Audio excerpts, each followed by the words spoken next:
Hi friends, welcome to Siri Palnadu kitchen. ఈరోజు మన recipes వచ్చేసి హెల్తీగా సింపుల్గా చేసుకునే 2 రకాల లడ్డు రెసిపీస్ చేసి చూపిస్తానండి. చాలా బాగుంటాయి. వీటిల్లో పోషకాలు అనేవి అధికంగా ఉంటాయి. పిల్లలకి నచ్చేలా ఏమైనా చేయాలంటే క్విక్గా హెల్తీగా ఇలా ఈ లడ్డు రెసిపీస్ చేసి ఇవ్వండి. చాలా హ్యాపీగా తినేస్తారు. ఎటువంటి పాకం అవసరం లేకుండా ఈ లడ్డూలను చాలా తక్కువ టైంలో ప్రిపేర్ చేసుకోవచ్చండి. మరి వీటిని ఏ విధంగా ప్రిపేర్ చేసుకోవాలో ఈరోజు నేను మీకు చూపిస్తాను. ముందుగా నువ్వుల లడ్డు ఎలా ప్రిపేర్ చేసుకోవాలో చూసేద్దాం రండి. ముందుగా స్టవ్ వెలిగించి ఒక ప్యాన్ పెట్టుకొని దానిలోనికి 1 కప్పు నువ్వులను తీసుకుంటున్నాను. వీటిని ఒక 5 మినిట్స్ పాటు బాగా ఫ్రై చేసుకోవాలి. మనకి ఇవి ఫ్రై అయ్యాయని ఎలా అర్థమవుతాయంటే ఇవి వేగుతున్నప్పుడు మనకి మంచి స్మెల్ వస్తుందండి.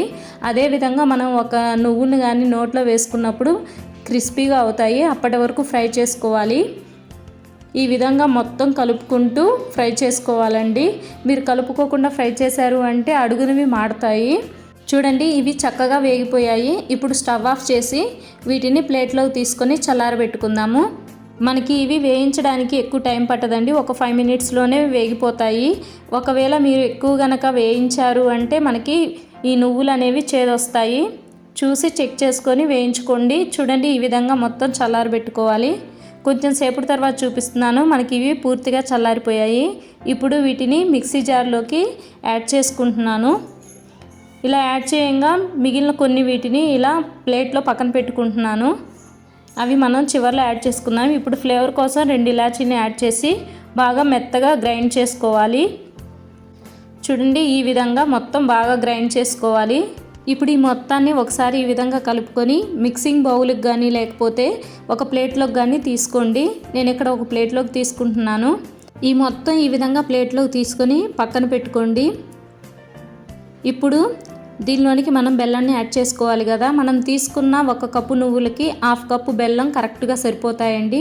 మరి తీపి ఎక్కువ కాదు తక్కువ కాదు. ఇప్పుడు దీన్ని కూడా ఈ విధంగా నేను గ్రైండ్ చేసుకున్నాను. మీరు కావాలంటే తురుమైనా తీసుకోవచ్చు, లేకపోతే చాకుతో అయినా కట్ చేసి తీసుకోవచ్చు అండి. నేను ఇక్కడ తొందరగా అవుతుందనేసి గ్రైండ్ చేసి తీసుకున్నాను. ఒక్కొక్క బెల్లము గ్రైండ్ చేసినప్పుడు పౌడర్ లాగా అవుతుంది, ఒక్కొక్కటేమో ఇలా మెత్తగా అయిపోతుందండి. చూడండి, ఈ విధంగా మొత్తం బెల్లం యాడ్ చేసిన తర్వాత మనం ముందు మిగిల్చుకున్న నువ్వులను కూడా ఈ విధంగా యాడ్ చేసుకొని ఇప్పుడు ఈ మొత్తం బాగా కలిసేంత వరకు కలుపుకోవాలి. మనకి వీటిని లడ్డూలు చేయడానికి ఎటువంటి నెయ్యిని కానీ ఏమి యూజ్ చేయాల్సిన అవసరం లేదండి. ఎందుకంటే మనకు ఆల్రెడీ నువ్వుల నుండే కొంచెం ఆయిల్ అనేది రిలీజ్ అవుతుంది. ఇప్పుడు వీటిని ఈ విధంగా ఉండలుగా చేసుకోవడమే. షేప్ కూడా చాలా చక్కగా వస్తాయండి. చూడండి, ఈ విధంగా చేసుకున్నాను. ఇప్పుడు వీటిని ఒక ప్లేట్లోకి తీసుకుంటున్నాను. అంతేనండి, చాలా సింపుల్గా మనం వీటిని ప్రిపేర్ చేసుకోవచ్చు.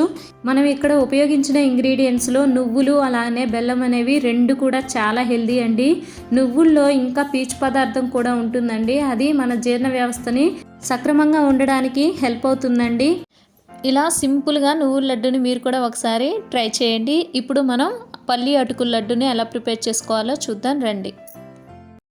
ముందుగా స్టవ్ వెలిగించి ప్యాన్ పెట్టుకొని ప్యాన్ హీట్ అయ్యాక దానిలోనికి 1/3 కప్పు పల్లీలను తీసుకుంటున్నాను. వీటిని వేరుశనగ గుళ్ళని కూడా అంటారు కదా. వీటిని మనం బాగా లో ఫ్లేమ్ మీద లోపల వరకు వేగేంత వరకు బాగా వేయించుకోవాలి. చూడండి, ఈ విధంగా వేగితే సరిపోతుంది. పల్లీలు మనకి సరిగా వేగకపోతే టేస్ట్ అనేది అంత బాగోదండి. చూడండి, ఇలా వేగిన తర్వాత మనం వీటిని ఇప్పుడు ఒక ప్లేట్లోకి తీసుకుంటున్నాను. ఇప్పుడు అదే ప్యాన్లో 1 కప్పు వరకు అటుకుల్ని తీసుకొని వీటిని కూడా కొంచెం కలర్ మారి బాగా క్రిస్పీగా అయ్యేంత వరకు మనం వీటిని ఫ్రై చేసుకోవాలి. చూడండి, ఈ విధంగా ఫ్రై చేసుకుంటే సరిపోతుంది. నేను ఇక్కడ మందపాటి అటుకుల్ని యూజ్ చేశానండి. మీరు కావాలంటే పల్చటి అయినా వాడుకోవచ్చు. మీకు అందుబాటులో ఏ ఉంటే అవి తీసుకోండి. ఇప్పుడు వీటిని ఒక బౌల్లోకి తీసుకుంటున్నాను. ఇప్పుడు అదే ప్యాన్లో ఒక 12 దాకా బాదం పప్పులను తీసుకొని వీటిని కూడా లో ఫ్లేమ్ మీద మొత్తం బాగా వేగేంత వరకు వేయించుకోవాలి. ఈ ప్రాసెస్ మొత్తం లో ఫ్లేమ్ మీదనే ఉంచి వేయించుకోండి. అప్పుడే మనకు అవి లోపల వరకు వేగుతాయి. ఇప్పుడు బాదం పప్పును కూడా ఒక బౌల్లోకి తీసుకొని మళ్ళీ అదే ప్యాన్లో 1/4 కప్పు పుట్నాల పప్పును తీసుకుంటున్నాను. ఇవి ఆల్రెడీ వేయించినవే కాబట్టి ఒక 2 మినిట్స్ ఫ్రై చేసుకుంటే సరిపోతుంది. చూడండి, ఇలా వేయించుకున్న తర్వాత వీటిని ఇలా బౌల్లోకి తీసుకుంటున్నాను. ఇలా మొత్తం బౌల్లోకి తీసుకున్న తర్వాత మనం ముందుగా వేయించుకున్న పల్లీలకి ఈ విధంగా పొట్టు మొత్తం తీసేసి వీటిని కూడా నేను ఈ అటుకుల్లోనే యాడ్ చేసుకుంటున్నాను. ఇప్పుడు ఈ మొత్తాన్ని ఒకసారి కలుపుకొని దీనిలోనికి 1 కప్పు వరకు బెల్లాన్ని యాడ్ చేసుకోండి. నేను తీసుకున్న క్వాంటిటీకి 1 కప్పు కరెక్ట్గా సరిపోతుంది. ఫ్లేవర్ కోసం ఒక 3 యాలకులను తీసుకొని ఈ మొత్తం కలుపుకొని మిక్సర్ జార్లో యాడ్ చేసుకొని గ్రైండ్ చేసుకోవాలి. ఇక్కడ నేను చిన్న మిక్సర్ జార్ తీసుకున్నాను అనేసి నేను 2 బ్యాచెస్ వైజ్గా యాడ్ చేసుకుంటున్నాను.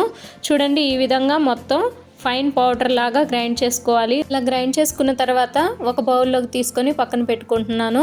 ఇప్పుడు రెండోసారి గ్రైండ్ చేసిన పౌడర్ను కూడా యాడ్ చేసుకుంటున్నానండి. ఇలా యాడ్ చేసుకున్న తర్వాత మొత్తం బాగా కలుపుకోవాలి.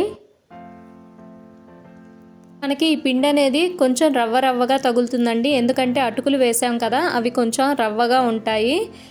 ఇప్పుడు మరలా స్టవ్ వెలిగించి ప్యాన్ పెట్టుకొని దానిలోనికి 2 స్పూన్స్ నెయ్యిని యాడ్ చేసుకొని ఆ నెయ్యి కూడా హీట్ అయిన తర్వాత దానిలోనికి కట్ చేసిన జీడిపప్పు పలుకుల్ని యాడ్ చేసుకొని వీటిని కొంచెం దూరగా ఫ్రై చేసుకోవాలి. చూడండి, ఈ విధంగా ఫ్రై అయితే సరిపోతుంది. ఇప్పుడు దీనిలోనికి కొంచెం పిస్తా పలుకుల్ని అదేవిధంగా 2 స్పూన్స్ ఎండు కొబ్బరి పౌడర్ని కూడా యాడ్ చేసుకొని ఒక 2 మినిట్స్ పాటు వీటిని ఫ్రై చేసుకుంటే మనకి టేస్ట్ అనేది చాలా బాగుంటుంది. ఇలా కొబ్బరి పొడిని కూడా మనం ఈ లడ్డూలో యాడ్ చేయడం వలన టేస్ట్ చాలా బాగుంటుందండి. ఇలా మొత్తం యాడ్ చేసిన తర్వాత స్టవ్ ఆఫ్ చేసుకొని ఈ మొత్తాన్ని మనం ముందుగా గ్రైండ్ చేసుకున్న ఈ పల్లి పౌడర్లో యాడ్ చేసుకొని ఈ మొత్తం ఒకసారి ఈ విధంగా మిక్స్ చేసుకోండి. కొంచెం వేడిగా ఉంటుంది కాబట్టి ఇలా గరిటెతోటి ఒకసారి మిక్స్ చేసుకోండి. వేడి తగ్గిన తర్వాత బాగా నెయ్యి అంతా కలిసేంత వరకు కలుపుకోవాలి. చూడండి, ఈ విధంగా మొత్తం బాగా కలుపుకున్న తర్వాత ఇక లడ్డూలు చుట్టుకోవడమే. ఇక్కడ ఒక పాయింట్ అండి, మీరు కనుక గ్రైండ్ చేసిన తర్వాత వెంటనే కనుక లడ్డూలు కనుక చుట్టుకుంటే మనకి ఎటువంటి నెయ్యి అవసరం లేదు. అదే కనుక మీరు కొంచెం లేటుగా అంటే ఒక హాఫ్ అన్ అవర్ తర్వాత కనుక మీరు లడ్డూలు చుట్టుకుంటే మనకి కొంచెం నెయ్యి యాడ్ చేసుకుంటూ లడ్డూలు చుట్టుకోవాల్సి వస్తుంది. మనకి వెంటనే అయితే మనకి పల్లీల్లో ఉండే ఆయిల్ వల్లనే మనకి లడ్డూలు ఈజీగా చుట్టుకోవచ్చు.